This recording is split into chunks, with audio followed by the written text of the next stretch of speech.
जो प्रोसीडिंग्स हुई हैं कोर्ट में वो मैं आपसे शेयर कर रहा हूँ। जब आज बेंच असेंबल हुआ 3 मेंबर बेंच बशमूल चीफ जस्टिस ऑफ पाकिस्तान, तो मैं उस वक्त उनके सामने गया और मैंने उनसे ये गुजारिश की कि जी सारे मुल्क में एक अनप्रेसिडेंटेड बॉयकॉट हुआ है आपके ख़िलाफ़ और आपके कल के ऑर्डर के ख़िलाफ़, और मुझे मेरे जो साइल हैं डिप्टी स्पीकर उन्होंने इंस्ट्रक्ट किया है कि मैं इन प्रोसीडिंग्स का अब हिस्सा ना बनूं। और वैसे भी मैंने उनको कहा कि हमारा एक आईनी हक है कि कल के ऑर्डर के ख़िलाफ़ जहाँ पे कि उन्होंने हमारी जो गुजारिश थी कि फुल कोर्ट कॉन्स्टिट्यूट किया जाए, तो उसके ख़िलाफ़ हमें कॉन्स्टिट्यूशनल हक है रिव्यू फाइल करने का, नज़रसानी का, तो हम वो कॉन्स्टिट्यूशनल हक अवेल करना चाहते हैं। तो किस्सा मुख्तसर हमने जो आज मौक़िफ़ रखा है अपना, वो ऐन आइन और कानून के मुताबिक ये मौक़िफ़ हम अदालत के सामने लेके आए हैं, और ये मैं आपसे भी शेयर कर रहा हूँ और कौम से भी शेयर कर रहा हूँ। अब अगर आपके कोई क्वेश्चंस हैं तो आज के बारे में या इस मामले के बारे में, तो यू आर मोस्ट वेलकम कि आप अपने क्वेश्चंस हमसे पूछें। आपको प्रोसीडिंग से रोका है कि आप प्रोसीडिंग कर सकते हैं, आके दलाल वगैरह दे सकते हैं, क्या आप उसका हिस्सा बनेंगे या सिर्फ ये जो आपने एप्लीकेशन एक है कल के कोर्ट के जो फैसला आया है फुल बेंच के जस्ट उस तक आप महदूद रहेंगे?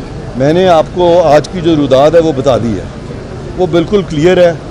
तो उसमें आपका सवाल का जवाब जो है, उसमें आपके सवाल का जवाब मुज़मिर है। कोई और सवाल अगर करना चाहें तो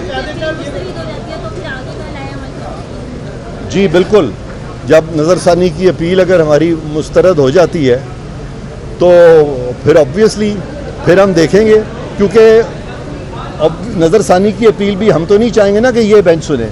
जब डिस्ट्रस्ट आ गया तो इसलिए वो उम्मीद है कि वो फुल कोर्ट के सामने लगेगी, और अगर फुल कोर्ट के लगानी पड़ेगी, और जब फुल कोर्ट के सामने लगी तो मुझे कभी उम्मीद है कि वो डिसमिस नहीं होगी बल्कि कामयाब होगी, और ये केस फिर से सुना जाएगा ऑन मेरिट्स फुल कोर्ट के सामने। मुझे बड़ी उम्मीद है इसकी।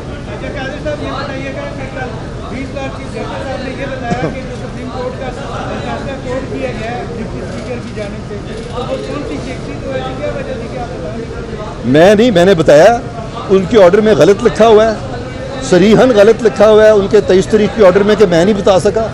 मैंने फ़ौरन बताया जब उन्होंने कहा कि जो हमारे जो 17 मई के ऑर्डर की शिक 3 है, ये जो ऑर्डर है डिप्टी स्पीकर का उससे बरक्स है, तो मैंने फ़ौरन बताया कि शिक 1-2 पढ़ ले, और उन्होंने मेरी बात मानी। मुनीब अख्तर जस्टिस ने मेरी बात मानी। तो ये जो आप फरमा रहे हैं मैंने नहीं बताया, मैं आपको समझ रहा हूँ कि आपका इंप्रेशन दुरुस्त नहीं है, और मेरा फ़र्ज़ है कि मैं आपको सही बात बताऊँ, और ये सही बात है। जस्टिस मुनीब अख्तर ने उस वक्त फ़ौरन मेरी बात मानी, और उसके बाद वो मैटर जो है वो सेटल होगी। जी हाँ।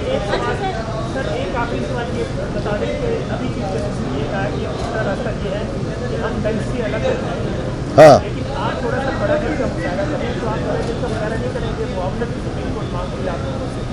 मैं तो तैयार हूँ, हमसे मावनत लेता कोई नहीं है, मैं तो तैयार हूँ। आपको पता है कि मैं भी जज रहा हूँ, मेरे पास तो कोई इशारा हल्का सा आता था ना, कोई ज़रा भी डिस्कम्फर्ट महसूस करता था, मैं फ़ौरन बेंच छोड़ के भाग जाता था। और दुनिया में ये मुसल्लम असूल है कानून में कि हल्का सा भी शायबा भी हो कि रिमोटेस्ट बायस भी अगर जज को एट्रीब्यूट किया जाए, कहा जाता है कि एन ऑनरेबल जज will not think twice and will step down without further ado. यहाँ पे पाकिस्तान में क्या होता है कि सारी कौम चीखें मार रही होती है, लेकिन वो कहते हैं कि इसका जो इलाज है ये ऐसा ही है कि कोई दिमाग का सर्जन या कोई हार्ट का सर्जन जो है वो ज़बरदस्ती किसी पेशेंट को वहाँ डाल ले और वो चीखें मारे कि जी मैंने आपसे नहीं अपना ऑपरेशन कराना, लेकिन वो कहे नहीं, मैं ही आपका सीना खोलूँगा, मैं ही आपका ज़हन खोलूँगा और मैं ही आपका ऑपरेशन करूँगा। तो ऐसे तो नहीं होता। बिल्कुल ये मुसलमान कानून है कि no one can choose one's own जज, लेकिन everybody can object to a जज और a bench so that when there are 15-20 other जजेस, मामला उनके पास जाए, लार्जर ब्रॉडर स्पेक्ट्रम में जाए, उससे इंसाफ का बोलबाला होता है। ये सब ने कहा है, इसके अलावा तो हमने कुछ नहीं कहा। की जितनी भी कायदीन है उनका ये कहना है कि अदालत ने बहुत ज़्यादा टाइम दिया, लेकिन जो मुद्दा है वो दलील देने से कासिर थे। ऐसी कौन सी गलत गलत जो आप देने बिल्कुल गलत है। उन्होंने जो अब बातें हमसे की, हमने हर चीज़ का जवाब दिया और हमने प्रोटेस्ट किया कि ये आपने क्यों लिखा है। और यही मैं बता रहा हूँ कि जस्टिस मुनीब अख्तर को मेरी ये बात माननी पड़ी, सबके सामने, सारी पाकिस्तान की प्रेस के सामने, सारी वकला की बॉडीज़ के सामने मेरी ये बात माननी पड़ी कि वो 2 और 3 जो शिक है उनकी ऑर्डर की, वो मुताबिकत रखती हैं डिप्टी स्पीकर के ऑर्डर से। और एक गलत ऑर्डर था वो भी, जिसकी वजह से कि पूरे सूबे की हुकूमत जो है गिरा दी गई, क्योंकि 25 अरकान जो हैं उनके वोट्स जो है वो 197 में से माइनस कर दिए गए, जो कि गैर आइनी तरीके से किए गए थे। तो हमारा मौक़िफ़ आइनी है, आइनी रहेगा। और इंशाल्लाह कोई भी आपका सवाल होगा या अदालत का सवाल होगा, हम हमेशा हमेशा उनको सेटिस्फाई करेंगे। हमें कोई जल्दी नहीं है, हम हर किसी के सवालों के जवाब देने को तैयार है। सर, आपकी जो फुल कोर्ट की जो इस्तदा है जो मुस्तरद हुई, उस पर आपको कोर्ट ने ये कहा कि जी आप 3 चीज़ों पे अदम एतमाद कर रहे हैं, ये कह के जी आप हमें फुल कोर्ट भेज दें। एक ये, और दूसरा ये बताएं कि सुप्रीम कोर्ट के मतलब ये कहा जाता है कि ये जो हमारा पार्लिमान है इसके अंदर वो मुदाखलत करते हैं, इनकी बेजा मुदाखलत है और उनको नहीं करनी चाहिए, चूँकि पार्लिमान के फैसले पार्लिमान में होने चाहिए, सुप्रीम कोर्ट उसमें मुदाखलत ना करे। अब आपके पहले सवाल की तो ये जवाब है कि अदम एतमाद की। आप मुझे ये बताएं कि अगर आप मुझे ये बताएं कि अगर आपका केस किसी ऐसे बेंच या ऐसे जज के सामने लगा हो जिस पे के लाखों लोग बॉयकॉट कर रहे हो, तो आप चाहेंगे कि आपका केस वो बेंच या वो जज सुने? मैं आपसे पूछ रहा हूँ, चाहेंगे आप? नहीं चाहेंगे। तो बस आपके पहले सवाल का जवाब आ गया।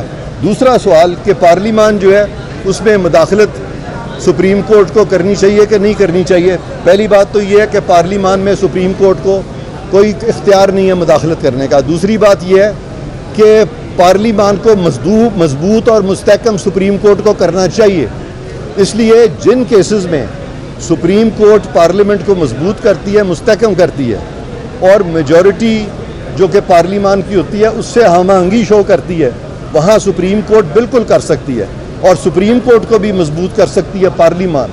लेकिन ऐसा फैसला जिससे कि एक माइनॉरिटी, और माइनॉरिटी कौन थी? माइनॉरिटी वो थी जो उस वक़्त हमजा शहबाज के ख़िलाफ़, जो जिनको बहुत कम वोट मिले थे और हमजा शहबाज साहब को 197 मिले थे, और उस मुदाखलत की वजह से मेजॉरिटी को गिरा दिया गया था, लिहाजा वो मुदाखलत थी।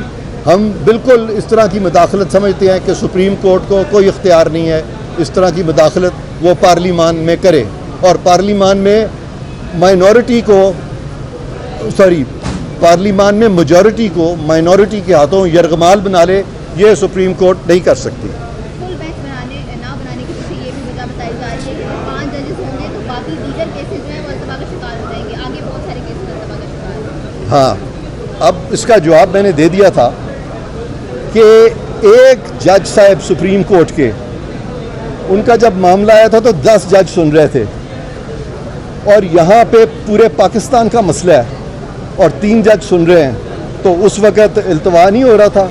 इल्तवा तो रोज़ हो रहा है। इस केस में जितना वक्त एक सेक्शन पे 6 दिन लगा दिए गए हैं, ऐसे हम घूम रहे हैं, उससे नहीं हम तख़ीर का शिकार हो रहे हैं। तो लिहाजा ये तो हमें मजबूरी इसलिए करनी पड़ी थी कि अदालत पे एक इम्प्रेशन कायम हो रहा था जैसे कि ये एक मखसूस तबका है, एक मखसूस बेंच है जो कि इन मैटर्स को सुनता है। तो हम तो चाहते थे कि सुप्रीम कोर्ट की साख बुलंद हो, बाला हो, और हमने तो इनको मौका दिया था कि इस तरह के अगर नोशंस आपके ख़िलाफ़ हैं तो आप उनको डिस्पेल करें, और वो अपॉर्चुनिटी अनफॉर्चुनेटली उन्होंने खो दी, लेकिन अभी भी उनको हम अपॉर्चुनिटी देंगे इंशाल्लाह। थैंक यू वेरी मच, बहुत बहुत शुक्रिया।